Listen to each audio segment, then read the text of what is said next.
Hello my dear students, இந்த வீடியோவில் CBSE Grade 10 Chapter 1 Real Numbersல இருக்க யூக்ளிட் டிவிஷன் பற்றி தான் பார்க்க போகிறோம்.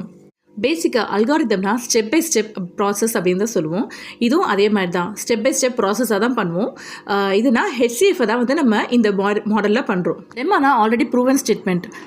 நெக்ஸ்ட்டு வர வீடியோஸில் அது எப்படி ப்ரூவ் பண்ணுறாங்க இந்த ப்ரூவன் ஸ்டேட்மெண்ட் வச்சுன்னு நம்ம பார்க்கலாம். இப்போ சாப்டருக்குள்ளே போகலாம். யூக்ளிட் டிவிஷன் ஃபார்முலா பாருங்க. Dividend equal to divisor into quotient plus reminder. இவங்க என்ன ஸ்டேட் பண்ணியிருக்காங்கன்னா A and Bன்னு சொல்லிட்டு ரெண்டு இன்டீஜர்ஸ் எடுத்திருக்காங்க. அதுவும் பாசிட்டிவ் இன்டீஜர்ஸ். வர வேல்யூஸ் நமக்கு வந்து ஹோல் நம்பர்ஸாக தான் நமக்கு கிடைக்கும். அதாவது அந்த Q and R quotient and reminder. Proving condition ஒன்று கொடுத்துருக்காங்க பாருங்க. 0 less than or equal to or less than B. அதாவது ரிமைண்டர் வேல்யூ வந்து 0லேருந்து ஆரம்பித்து B வேல்யூ வரைக்கும் இருக்கணும். அதுக்கான எக்ஸாம்பிள்ஸ் தான் இங்கே இருக்குது. இந்த டிவிஷன் மெத்தட் எதுக்கு யூஸ் பண்ணுறோம்னா HCF கண்டுபிடிக்கிறதுக்காக நம்ம யூஸ் பண்ணுறோம். ஒரு எக்ஸாம்பிளோட பார்க்கலாம் வாங்க.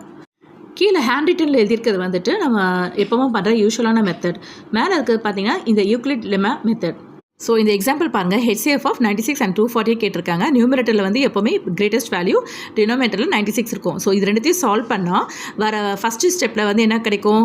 2 டைம்ஸில் 56, 2 டைம்ஸில் ஆன்சர் கிடைக்குது. ஸோ அதை வந்து சால்வ் பண்ணால் ரிமைண்டர் வந்து 56 வருது. அதை தான் அப்படி எழுதியிருக்காங்க. மற்ற மெத்தட் கம்பேர் பண்ணும்போது இந்த மெத்தட் ஈஸியாக தான் இருக்குது. ஸோ 2-3 டைம்ஸ் நீங்கள் வந்து ஒர்க் அவுட் பண்ணி பார்த்தீங்கன்னா ரொம்ப ஈஸியாக இருக்கும். லாங் டிவிஷன் மெத்தட் தென் ஃபேக்டரைசேஷன் மெத்தட் கம்பேர் பண்ணும்போது இது ஈஸியாக தான் இருக்கும். ஸோ ஸ்டெப் 2 பாருங்கள். அந்த 56 ரிமைண்டர் தான் நமக்கு வந்து இப்போ டிவைசராக ஆக்ட் ஆகுது. ஸோ 96 வந்து இப்போ வந்து உள்ளே வந்துடும். அதை தான் வந்து சால்வ் பண்ண போகிறோம்.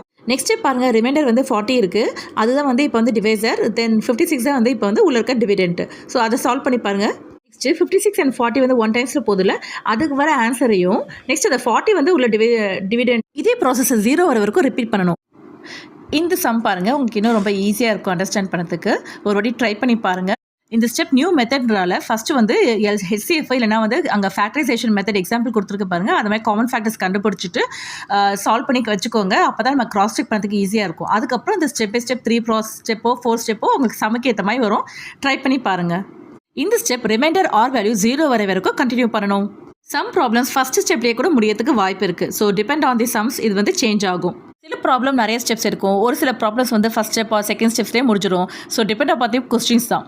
லாஸ்ட் ஸ்டெப்பில் டிவைசராக எது வந்திருக்கோ அதுதான் உங்களோட HCF வேல்யூ. தேங்க்ஸ் ஃபார் வாட்சிங். Subscribe for more videos.